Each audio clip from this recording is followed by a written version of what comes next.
How often do you see a team start a season with such sheer dominance that it feels like a preview of the entire campaign?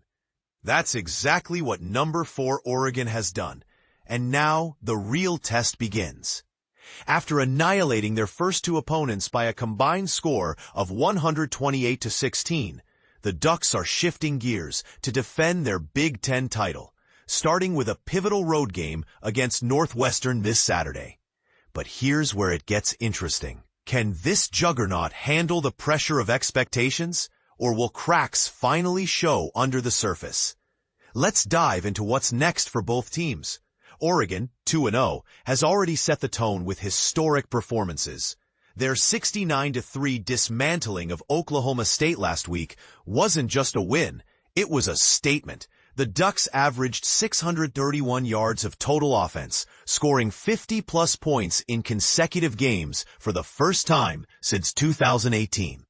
Quarterback Dante Moore, a transfer from UCLA, is lighting it up with a 77.3% completion rate and 6 touchdowns without a single interception. Coach Dan Lanning, ever the strategist, emphasizes the importance of challenges. You want to face the best because that's how you become the best.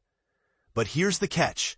Oregon's defense, while elite, 10th in scoring defense, allowed 72% of players to meet their execution standards in the most recent game, down from 73% in the opener. Is this a red flag or just fine-tuning before the grind of conference play? Northwestern, 1-1, meanwhile, is preparing for a brutal reality check. After bouncing back from a season-opening loss to Tulane with a 42-7 rout of Western Illinois, the Wildcats face a quantum leap in competition.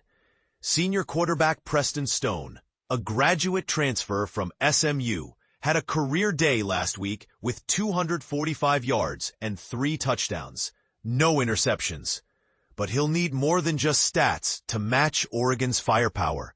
The Ducks' defense allows a mere 8 points per game, and Stone's previous AAC championship heroics, 3,197 yards and 28 touchdowns in 2022, might not translate here.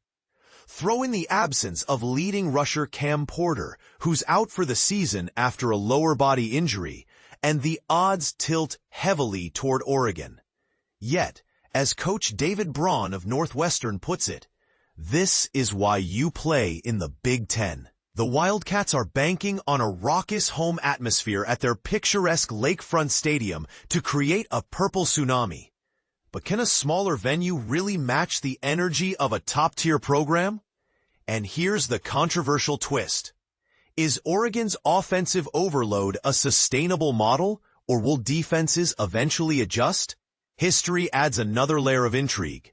The last time these teams met in 1974, Northwestern shocked the Ducks 14-10 in Evanston. Will the script reverse this time, or is this merely a footnote in Oregon's title defense? As fans debate these questions, one thing is clear.